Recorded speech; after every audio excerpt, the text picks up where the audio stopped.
Longevity is having a moment. More tests, more trackers, more optimization. Yet the average person still can't get the doctor to spend real time with them, interpret results properly, and own the follow up. And that gap creates two problems at once. People feel unseen, then they compensate with data. Doctors get pushed into throughput, then they burn out. The system produces anxiety on one side and fatigue on the other. Our guest today sits right at that collision. Trained across internal medicine, emergency medicine, and infectious disease, years at the front line, and now he's building a different primary care model. One that says start with listening, time, and trust. Use advanced diagnostics when they change decisions. Don't turn medicine into a subscription of endless testing. We are joined today by Dr. Takhar, co-founder and CMO of Primary MD. He's been vocal about the doctor is the intervention and that a lot of modern longevity culture pretty much pushes people towards noise, anxiety, and unnecessary complexity. Dr. Takhar, welcome to the show. Well, thank you, Nico and Miguel. It's great to be here. I'm very happy to be able to talk through some of these things and learn from you and hopefully share what I've been through over the last year and a half and what we're doing at Primary AMD and why we're building it the way we are. There's so much noise out there. It's really quite a fun place to be in the middle of. So I Yeah, very much enjoyed it. yeah, definitely agree. Let's start maybe with the most important part, your why. So what did you see like clinically in your past that pushed you from this traditional system, traditional practice, more towards the one you're building right now, a completely new and innovative model? Well, thanks, Nico. I spent my career doing acute care medicine, seeing and I was seeing a lot of pathology, and I've been very fortunate to also have been worked in academics and worked with some of the brightest young doctors in the world. And I also trained in data science as well. If you really reflect on what I've really loved is the people.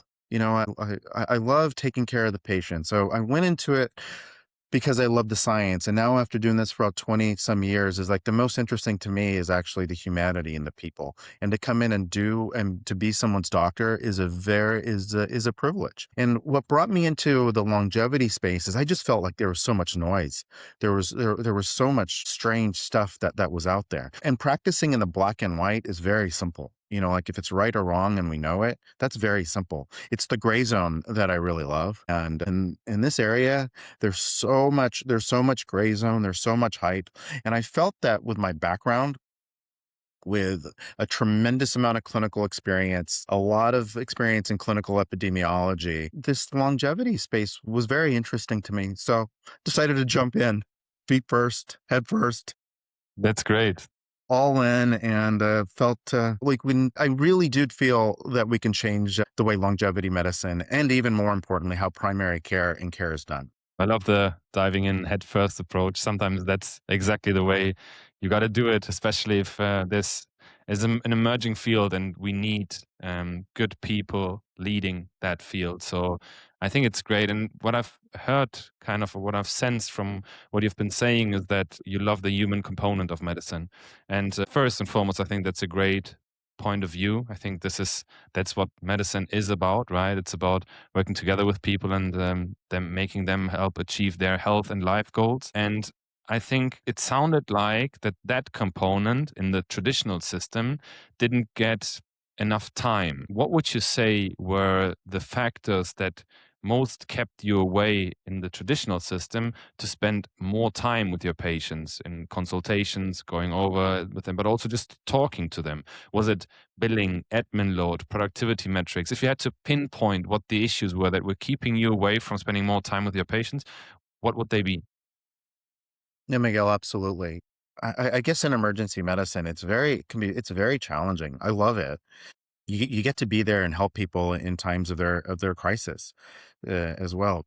It's hard work, honestly. It's really hard work. It's emotionally draining. Your sleep is disrupted. There's a lot of issues with that. And you're pressured to see more patients because the waiting room's full and you want to see more patients because there's going to be someone in the waiting room that could be really ill. And if you don't see them, something can happen. And I haven't practiced primary care in the traditional way since I was a resident. So so I came into this field not having the standard 2,500, 3,000 panel levels of patients. It's like I came in with the idea of wanting smaller panels so I can just spend time with them. So I guess I would never have switched from emergency medicine to a traditional primary care model in this country just because I think it's broken. You just can't do that. You just can't get to know people during that period of time, during those short visits. So, but now this idea of, for lack of a better word, concierge care opens this up to opportunities that just weren't there, or opportunities that I just didn't know that were there. What exactly do you do at Primary MD, which is your company? We've briefly introduced that. What exactly is it that you do differently so that physicians can devote more time into patients? Yeah, no, for sure, Miguel. I mean, for one, it's going to be a much smaller patient panel is what we have. The other thing that we'll do, and that's the key. I mean, you just can't do this kind of model if you have to see 25 patients a day. What we do at Primary MD is we try to remove as much friction as we can from the patient so so we can get things done. We'll send a phlebotomist to their house to get their initial blood draws. We'll set that up. We'll set up their appointments when we I really lean into things like body composition and exercise. And so we'll get people a VO2 max and also like a DEXA scan for a baseline. And then when they come into the office, we've already looked through their medical records. Like they're not going to be sitting there with a clipboard and writing like, I have hypertension. These are the meds that we have. These are this. It's like we've already populated that. And then the visit usually lasts about 2 hours. This is real meat and potatoes. I'm not going over things like what's your past medical history? What's this? What I'll go over is I'll ask them, like what did you start here for? Like what was the reason that you wanted to switch to a practice like this? Like then you'll get into like what are concerns that you have about your health, and also concerns about your health because of maybe family history or for what friends happen.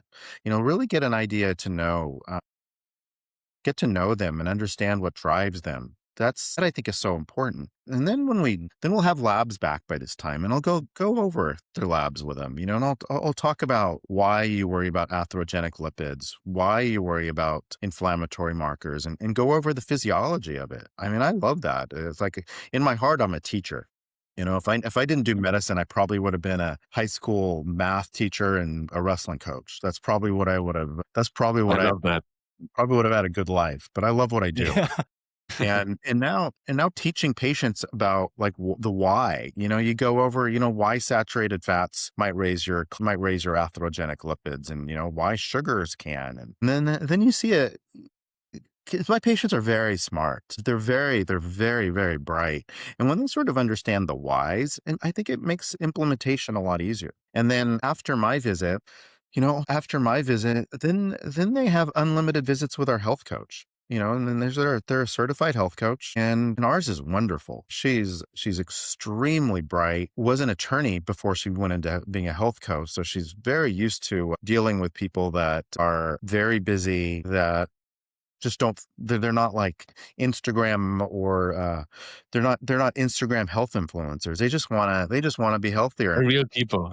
They're real people. They have young kids. It's like, oh, you should sleep 8 hours and get 10 minutes of morning sun and do this. And it's like, how do you do that when you're traveling, to to Germany, a couple times a year? And how do it's like, but you have to fit these things in. And so a critical part of what we do is our health coach, and it also keeps people engaged as well. So if I understood your model correctly, and I think I did, and I think it's also super interesting, you incorporated longer physician time, you incorporated coaching, deep diagnostics, all of this. Like if you would only need to pick like one thing of longer physician time, coaching, deeper diagnostics, all of this, which is the most important factor to you specifically, or can't you pick one and you can only say that all of them together are what moves the needle pretty much? What's your opinion, your take on that? Nico, I think all of them together move the needle. If I was to remove one of the things that we do, it would probably be the extensive lab tests that we do.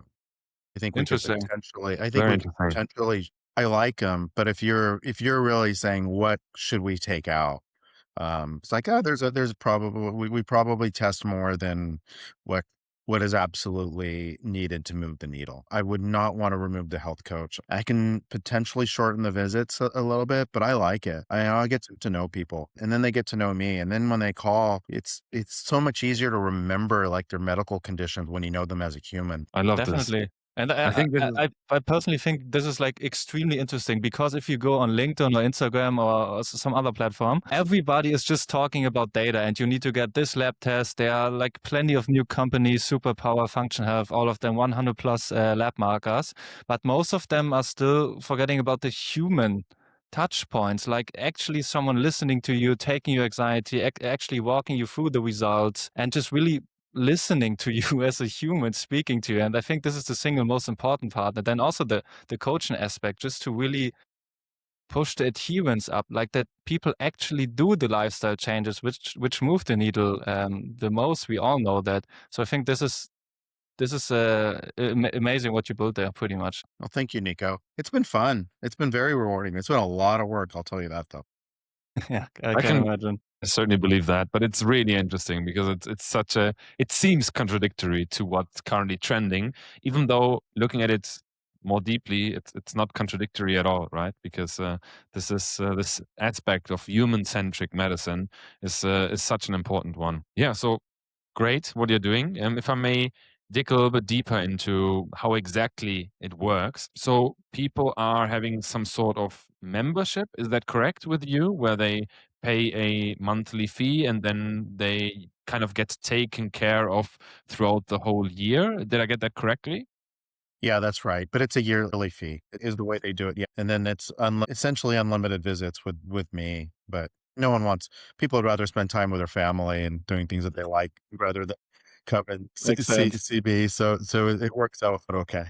That's good. That's good. And if you may allow for a little bit more uncomfortable question, maybe, because people would put that into the bracket of concierge models, meaning that, wealthy people, the ones who can afford it, they get the continuity. Everyone else is kind of still in that system we've touched upon before, where the physicians, due to all the external circumstances, such as the billing and the documentation and so on and so forth, gets like rushed visits. So the regular population. How do you justify that ethically, and what's the way forward? What do you think? Yeah, no, Miguel, that's an excellent question. It's a tough one. You know, like if you really think about it, it's a tough one. This is certainly a luxury good. We're $18,000 a year is what we charge. And you know, it's something that I personally would have a hard time affording as well. Yeah. So I think fundamentally you look at the primary care problem right now. Primary care is broken. It's just it's broken, and this is what's sort of forced this is what has led into the concierge model practice. This was a byproduct of how medicine is working right now in the United States, and you know, and certainly in other parts, and certainly in other parts of the world. So, how do I you know, I'm very much hoping that our practice pattern in the future will show that a practice like this with longer visits will actually decrease the amount of money that's spent. You know, I don't have to refer everything to cardiology if they don't need a procedure. I don't have to refer things to to an endocrinologist. We have time to manage these things. And overall, I'm really hoping that this playbook that we're doing can be disseminated into other practices, and maybe payers will want to experiment with something like this, and it can spread to other people. But if you haven't read it, there's a fantastic New England Journal of Medicine piece on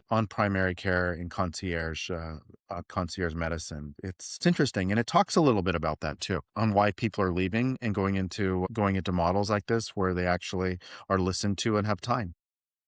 Yeah, makes sense. Like, what do you think is the problem right now that not everyone can have access to these concierge models, or let's just call it like better care, not rushed care? Like, is it a government problem? Is it an insurance problem? Is it a time problem? Is it maybe a problem that we only, as of now, mostly do sick care and don't focus on prevention as much, that on the long run, I mean, people wouldn't need to spend that much time in doctors' offices because they have all of those chronic diseases.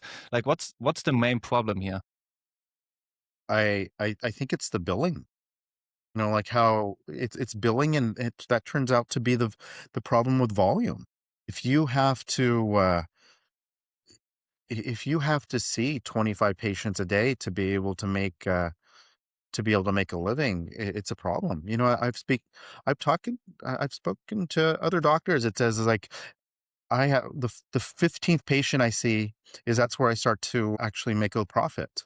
The first 14 patients, these pay for, the rent. This pays for the nursing care. This pays for the admin time. It just takes that much, and then after that is where they'll start to make a profit. The majority of this is actually going to be billing. And then if you look at this, Nico and Miguel, I gave a talk, and I called it Z71.1.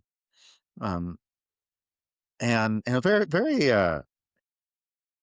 very interesting is like if you see somebody, let's say I see someone in the emergency department, and emergency doctors who are here have done this before. They'll say, I have a bump right below my my sternum, my breastbone. It's like right above my abdomen. It's like, it's like I push on it. It's like, what is it? They're worried about, is this a cancer? Is this a tumor? They're probably just sitting around watching TV, and they're like, oh, what's this? And people should feel around their body once in a while, get to know it. Important. No one's going to know your body as good as you. And you examine them, and it's like, that's your xiphoid process. It's a little bottom of the sternum. Probably about 10 to 12 times I've seen that in my career, where someone comes in and says, what's that? And then you're like, okay, now what? How do you bill for like, because when you see somebody, you have to write a diagnostic code. Mhm. And so the diagnostic code for that, or the one I used, was Z71.1, which essentially is the worried well. It's like the patient had a concern, and this wasn't, and nothing was found. That's how you have to bill for it. And Z71.1 is a fundamental problem with preventative care in this country. You can't bill a high level for just a standard preventative care visit. The Medicare's changed that a little bit with their annual wellness visit, and that's nice. But patients just can't come in to talk about a problem that they have, and then when your diagnosis is really the worried well, it gives you an idea of how modern medicine approaches people. And that's why we started a company like this, and that's why we started a practice like this, because the whole idea of reassurance, I think, is problematic. Instead of reassuring people, you can't reassure somebody unless they feel heard, unless they're listened to. And then they're going to leave. It's like, oh, a doctor, I came in with this, and the doctor said it's fine. It's like, oh, what? So now what do? They go online, they look at ChatGPT, and ChatGPT is going to tell them whatever they want. Like, it's very submissive, these AI models. And I was like, oh yeah, You're you're right. totally right. That's always the answer you get, right? You're totally right. I missed this. And then they kind of cater towards what you indicated or hinted at in the question. Yeah. And then they go home, and it's like, it was like they'll prompt it. It's like, I went to see the doctor. He was an idiot. I told him this, and it's like, I don't like it. It was like, yeah, of course you're justified to feel that way. You had a quick visit, and it's like, and then what ends up happening, they go down a rabbit hole, and they ended up ordering lab tests by themselves and getting like a whole body MRI with no one to interpret to. And then they end up in some strange rabbit hole. But that's the problem. It's like, you tell someone, you reassure them and said everything's normal. That's the worried well. So I don't know. I don't remember what the question was, but that was my answer. Yeah, billing being the biggest issue, right? And I think you're spot on with that, and also it kind of creates a misaligned incentive, because if you're only making profit after the 15th patient a day, because obviously you as a physician have also lots of expenses and nurses and all of these things, it does create an incentive that is probably not in the best interest of the patient. It's not per se the physician's fault. I'm not saying that, but it's kind of the system imposing these things on physicians. And we've seen that in Germany recently too, because Obviously, we know that too with high volume patients per day and all of these things. In Germany, the healthcare model is a bit different, also with regards to mandatory insurance. But many people there was a little bit of a scandal when people wanted to retrieve their medical records, and they saw that sometimes they were diagnosed with something that they didn't even have, but the physician probably didn't know how to bill it differently to get adequately compensated for his or her time. The patient ended up with a diagnosis he never received in his medical record. So I do think that these are definitely issues that need to be addressed. And what I'm wondering is, to what extent does kind of the billing system we currently have it, to what extent does it get pushback or does it get challenged by kind of this bottom up longevity revolution where people are actually demanding different things, and we're like, okay, maybe before they've only, and I'm exaggerating a little bit, but they've only thought about physician visits when once they get like super sick, and now they're like, hey, I'm pretty fine, but I want to stay fine, I want to live a long healthy life. So how does that dynamic put pressure on and maybe change that system in the long run, kind of from the bottom up? Yeah. Miguel, like I think that definitely needs to be where healthcare should head. We should be able to do more preventative care. And there are ways, you can have like a dietitian bill under the doctor when they see them. That's a possibility that can be done. There's a few places that do that. Some preventative cardiology groups are able to do that. But in general, that's gonna take time to switch over, and you really need to have data and evidence that this is helping, because it's time intensive. And the other thing I was talking to a good friend yesterday who I haven't seen for a while, and we were talking about efficiencies in medicine. It's like if we remove the charting part, if the physician makes fewer phone calls, what does that mean? What's that going to end up doing? Is like they're going to want them to see more patients. It's not going to be that you have more time with a patient. It's like, oh, we made it more efficient. Now you're going to have to see more patients. And what that is that can be, for a good doctor, that's emotionally draining. You have to be present for them. You have to listen for them. And then the whole day is filled with your time that's very, very, in very high stakes situations. That's going to lead to even more burnout. I think we talk about like scribes and all this making everything more efficient. That moment of time where you're actually sitting down and charting for a minute gives you a little reprieve. And if you don't have that, that could potentially be worse. I'm curious about how the downstream consequences of making everything more efficient. Yeah, yeah, that makes a lot of sense. Like I'm just wondering, and this is an extremely hard question, obviously. So I'm just looking for your ideas, your inspiration, or something like that. Just anything which shoots to your mind. Like when the system is so fundamentally broken, even on the level of like billing or something, quote unquote, simple as that. Like how can we actually change the system for better? Do you have any ideas in mind to just push this field forward?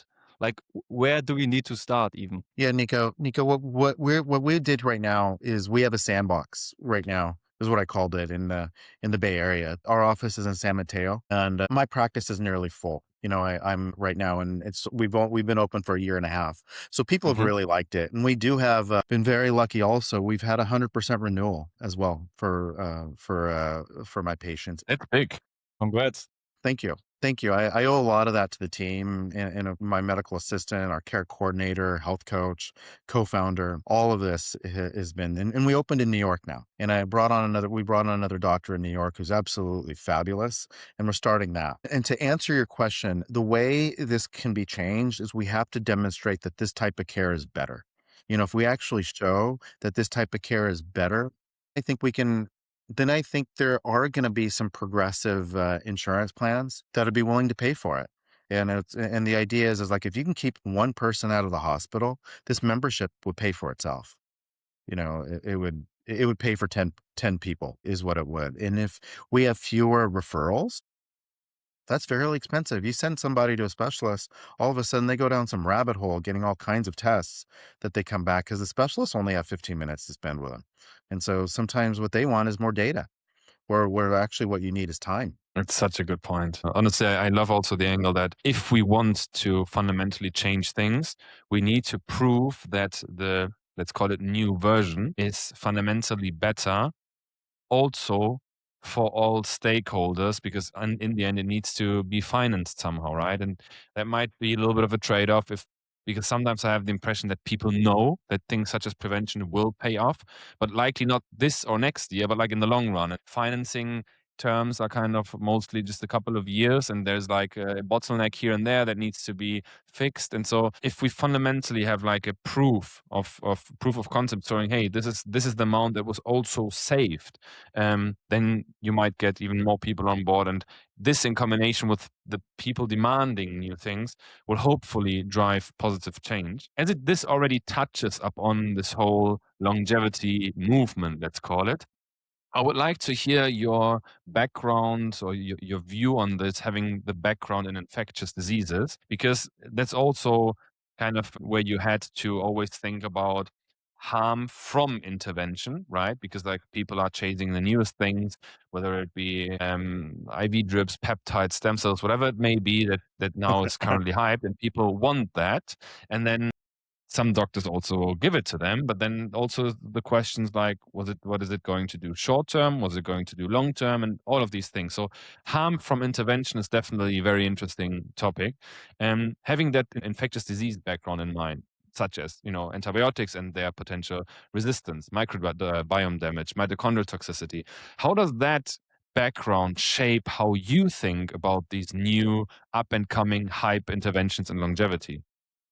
Yeah, thanks, Miguel. I think I was very lucky to train in infectious disease. I didn't think I was going to be an infectious disease doctor. I just wanted to learn from them. I love that. That's such a great thing.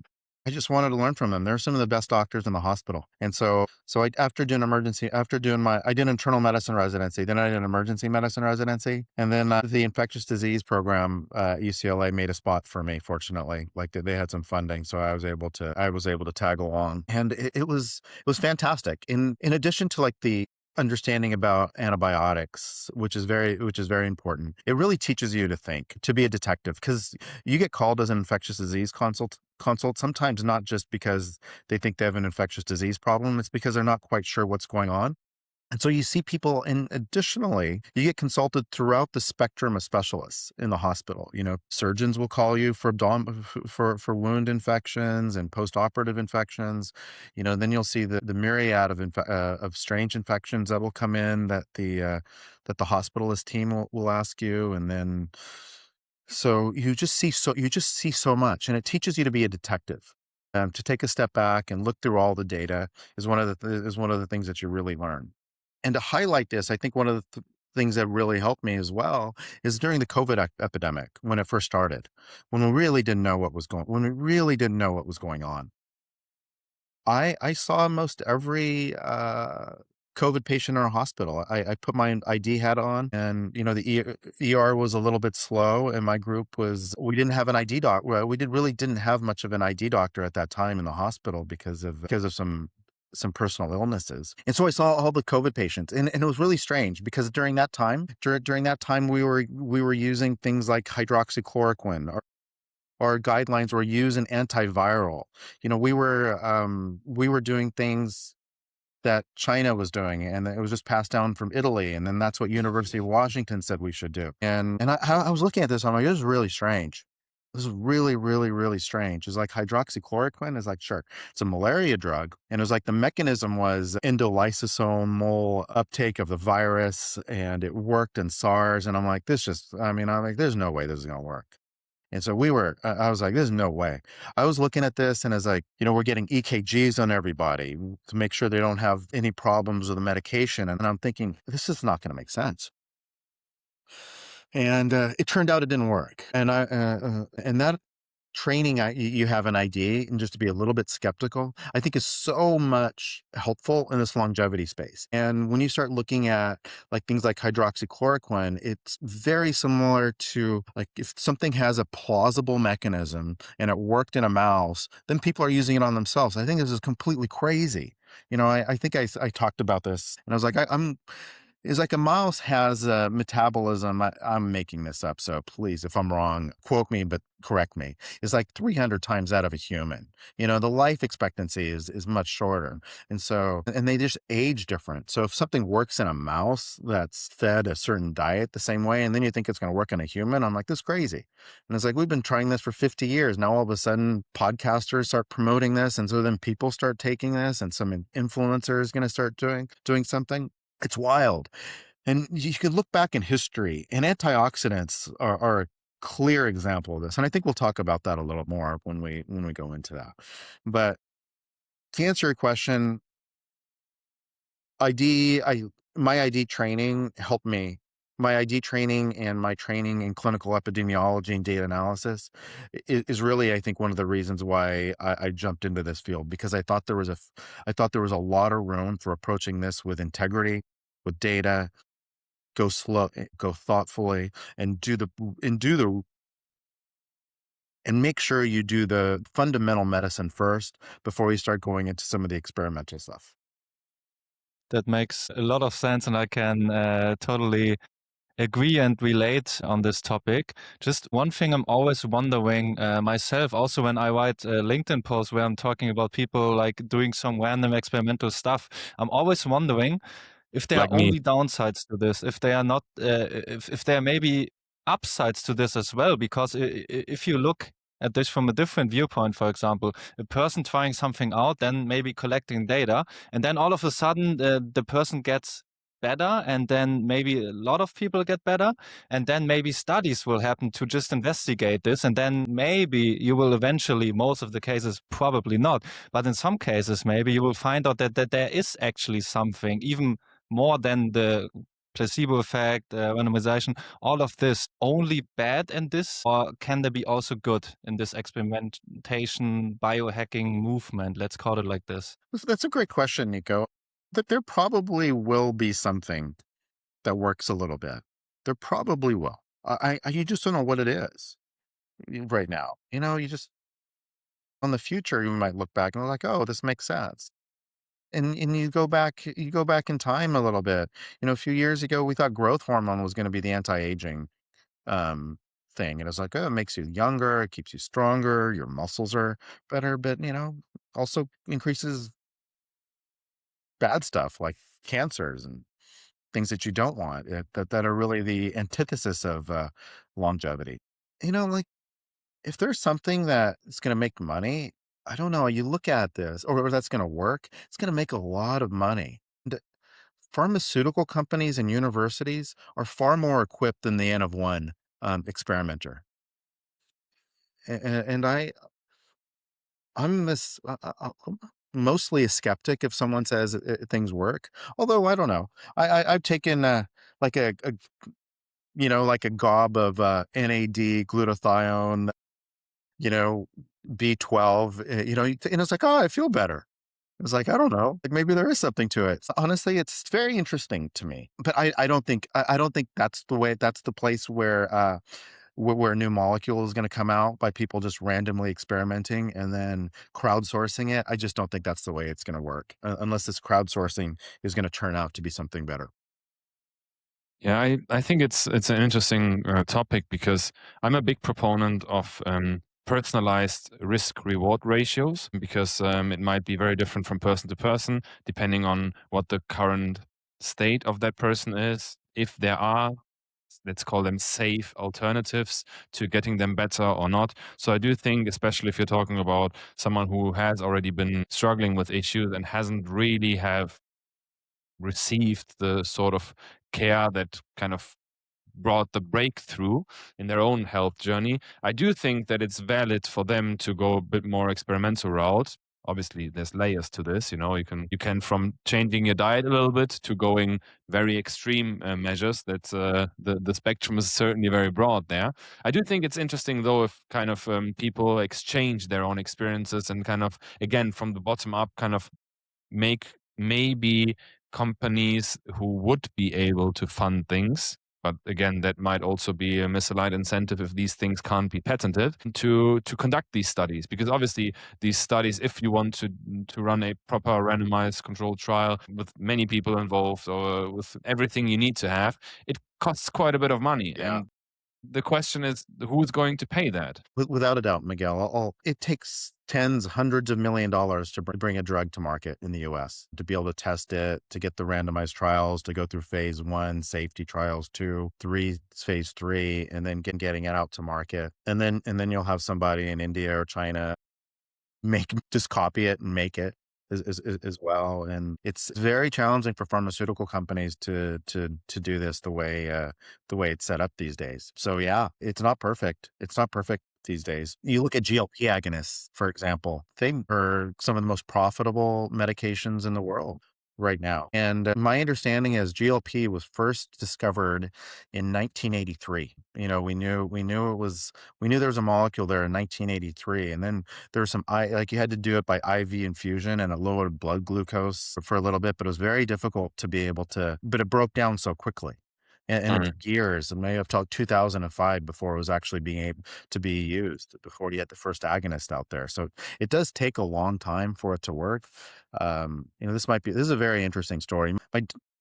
My partner in New York, Dr. Billington, is putting together a very long review on GLP agonists, which is going to be very fascinating. I'm looking forward Interesting. to very much looking forward to that. This is what's fun about working with him. He's our chief scientific officer, and he just goes down to rabbit holes and comes out of something. It's really, really fun. He's like, look at this. And he's like, we have a creatine article, which you guys should check out. It needs a little bit more editing, but if you just check out our creatine article, it should be on our website. It's a little different. Very, very quick answer. Creatine for everyone, yes or no? There's nothing for everyone, Miguel, but for the vast majority of Fine. people, I think it's one of the things I lean very strongly into.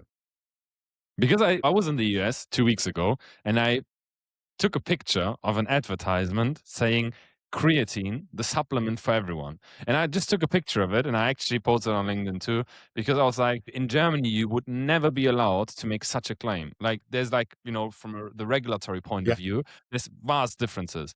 And so I just wanted to kind of hear your take on statements like that, which might also be, country dependent and regulatory framework dependent.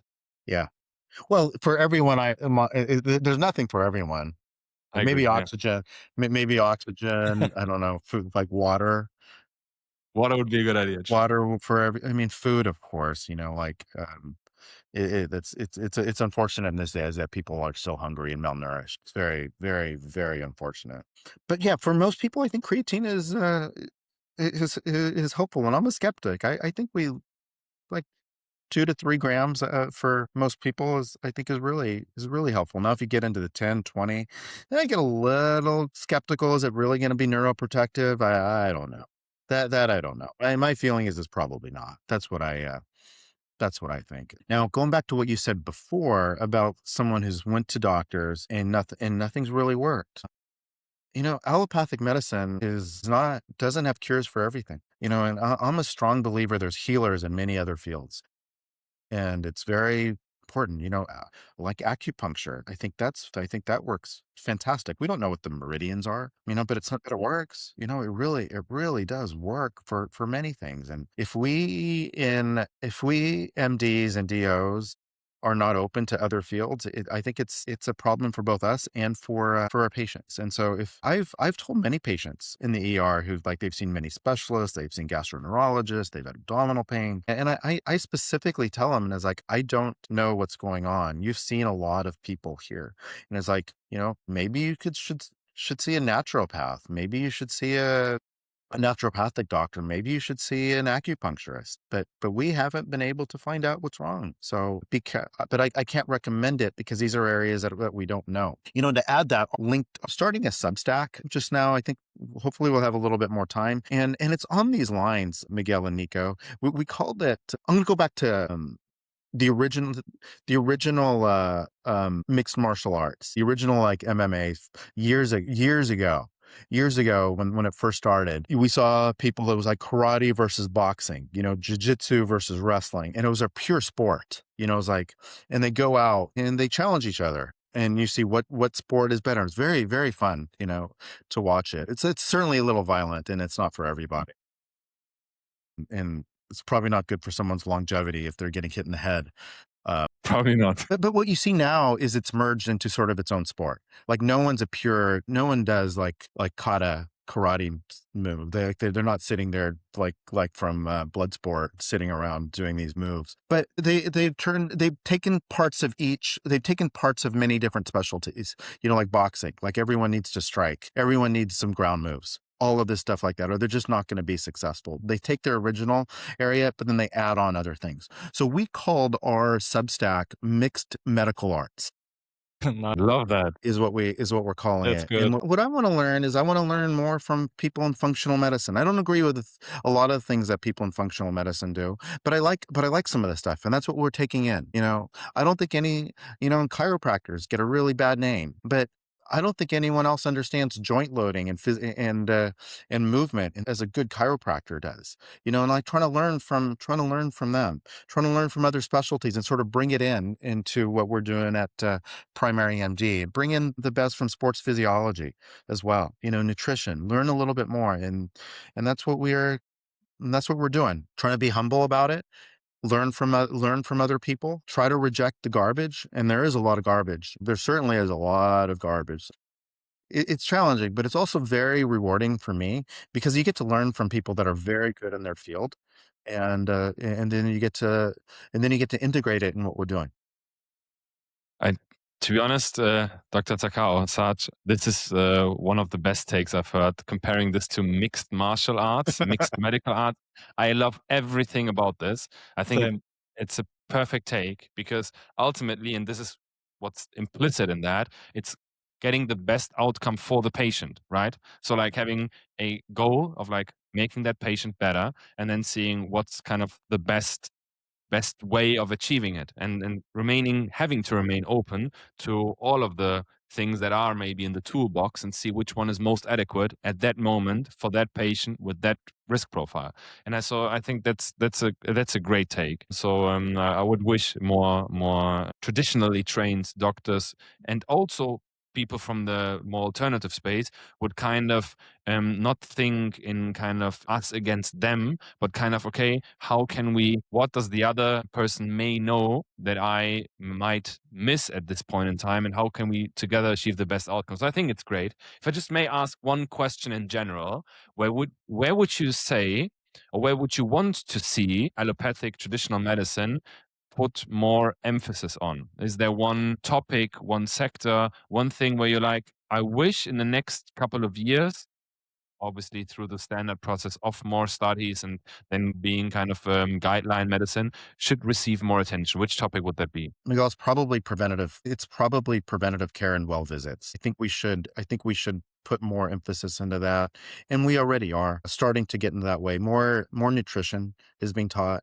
Exercise should be more mainstream. And these are, to be fair, are taught in primary care residencies like internal medicine and family practice. We do have people that are taught this way, and preventative medicine, of course. But what's very interesting is you see people who trained in surgery, and then they'll say stuff is like, I never learned any of this in my training. And I'm like, of course you didn't. You're an ENT surgeon. I was like, why would you be taught, nutrition and exercise, or you're in a different area? And you're like, I didn't learn this. And I was like, hey, but we did, because that's the specialty that we went into. So it's very interesting when you get people like that. But to answer your question, what do I wish was taught better? I think two things, Miguel. Let me go back. I think fundamentally what should be taught is the idea of listening as well.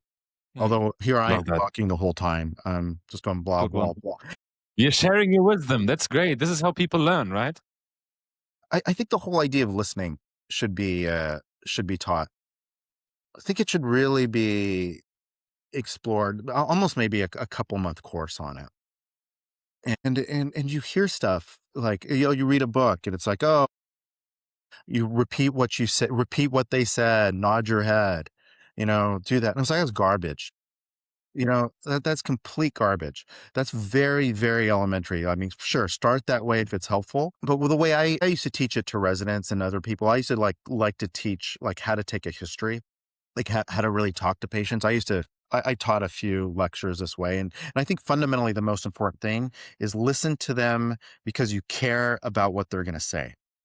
Start with that fundamental thing is like you actually you care what they say, and then help them explain to you understand the medicine, help them explain to you what's wrong with them. We get this, we say these things like the patient's a poor historian. That goes in the medical records as like that might be true. The patient might not be able to, I mean, you might spend like 5 hours with them and get nothing. And it's like you learn, but what's often the case is the doctor is a poor history taker. That's usually the case. It's like after a while, it's like, okay, you have somebody with chest pain that's coming in and you have to work in the emergency department. You have to worry about, is it a heart attack? And, obviously you don't have, or pulmonary embolism or something life threatening. And, you don't have 2 hours like I do right now. You don't have the luxury of doing that, nor do you want 2 hours in those time sensitive cases. Those time sensitive cases, you do need to understand fast. So what you do is like, okay, I understand you're here for chest pain. Can you tell me about it?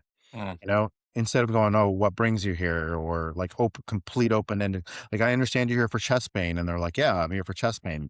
And I was like, sort of walk me through. And then you can say like, let me know a little bit more, like, where is it? When did it start? What were you doing? Just prompt them and they'll talk to you about these things. I think really learning how to take a history is very important. Whereas we do stuff like, when did it start? What were you doing? Is it sharp? Is it dull? Is it this? It's like you just rattle on these things. And, it's almost like I ask you guys here, it's like, Nico, Miguel, Miguel, how did you get to your studio in Portugal? Did you walk? Did you take a bike? Did you drive? Did you this? It's like, no, you don't need to do that. You can just tell me. But that's what we do Yeah. in medicine. We're like, is your being sharp, dull? This. If you act this way in your normal life, you'd have no friends. No one would want to talk to you. It's like, you'd just be weird. I couldn't put it in better words. And I think communication is such a vital skill, not only in medicine, but also in business and pretty much every discipline all around the world. Yeah, so I really love this take and this emphasis on speaking to people, having a conversation, really understanding the history. But as you said, I mean, in emergency medicine, if someone has chest pain, 10 out of 10, and you would ask them, did you walk here today or did you take a bike? And they would be like, what the fuck is wrong with you? Fair enough. But I mean, it really depends on the context. I want to now jump to the last segment of the podcast, which is always our lightning round, which is me and Miguel, we will ask one question, and then you have 30 seconds to answer this question as precise and brought down as possible. Sounds good? Okay, amazing. And let's start with the first one. What is one metric you think is underrated for most adults? Chronic stress. I would say in my practice, chronic stress is underweighted. And if you're under chronic stress, it's very difficult to do the foundational stuff that you're doing, like sleep, exercise, be there for people that you love, be kind. Such an important topic, especially in our times, right? Where everyone's available the whole time. And yeah, and we just live a lifestyle very detached from how we're meant to be living. Adding to that, one metric you think is overrated. God, I have so many, Miguel. Give me, you're allowed to use 2 or 3. Oh, how about like biological age? I think biological age testings are overrated. I think it gives people anxiety or they brag about it. It's very weird. And then you get some people on the internet saying, I'll reverse your biological age. And I'm like, what the hell is that shit? And it's like, that's like disrupting the second law of thermodynamics. It's like when a body ages, you can't go back in time. It's just like, sure, you can change things a little bit, but that's just called getting healthier. You're not reversing your biological age. Interesting take. Yeah. Yeah, that's a really good take. What is like out there? Like, what is one test that's cool and everybody wants to do now, except biological age test, but usually doesn't really change decisions in a clinically meaningful way at all? What's cool that doesn't change things in a clinical meaning way? Pretty much You know, what's everyone interesting. wants to What's do. interesting to me, one of the things that I do we do advanced lipid panels, and that look at the size of the particles and such. Mhm. I think it's pretty interesting, but it doesn't really change anything. It's cool. You look at the different sizes of your LDL particles and your HDL particles, but in general, I don't think you get much out of that. On top of LDL and an ApoB triglycerides, I don't think the ApoB adds a little bit, but I don't think the NMR does much. In my opinion. Interesting. Not that that's not a very exciting answer, though. I figured it out. No, Well, it's a good one. I think advanced lipid panels actually are quite a topic a lot of people are talking about. I did one myself as well in function health, and I also had the same observation pretty much as you. I was like, okay, but what does that change now? Like, I'm not sure if I would change anything based upon this specific test, rather than like LDL, ApoB, triglycerides. So yeah, I think it's interesting. So about six Maybe LPA. LPs, do it once. It's important. I think it's the LP little a. I think do it once. I think it's pretty important to do, and then then you don't necessarily need to treat it with nice, and you should probably treat it with optimizing your atherogenic particles, optimizing your ApoB. But I forgot what I was going to say. Okay, anyway. Oh, good. We can just move on to the next question then. And that is one behavior that people might think looks boring, but really moves outcome. I really believe that being grateful is a behavior that looks boring and moves outcomes. I think being grateful is something that will help chronic stress. It'll help you deal with things, and I think it just makes you a better human being. And it helps you appreciate the good things in life. Great Couldn't answer. agree more. What is one question that every patient out there should ask a doctor when pitched any new longevity intervention, which maybe doesn't really have that much evidence? Where's the door? Good one. Good one. Straight to the point. Okay, thank you. So now, as the very last question, every guest gets this question. It's the return on health question, and that Okay. is, if you were to change one thing in the current healthcare system, which one would it be? I would give patients more time with their primary care doctor. Love that. Yeah, that makes a lot of sense. Definitely. And I mean, we know the numbers. I think it's 7 minutes per patient per primary care doctor, which is, I mean, it's just not enough. But yeah, it's good that with primary MD that you are trying to change that for the better. And then we use communication by text. It's encrypted, but we use communication by text. We also do email as well. Communicate the way people normally do, and it just helps. Yeah, makes Like a we lot of work with people's executive assistants if they have it. Just try to get things so they get things considered. They get things done. yeah, definitely. Bridging things from theory to practice, right? Definitely. All right. Thank you so much. That's it for today. And if you found this useful, share it with someone drowning in dashboards and optimal protocols and all of that. Thanks so much, Sarge, and see you next week. Thank you for coming on the show.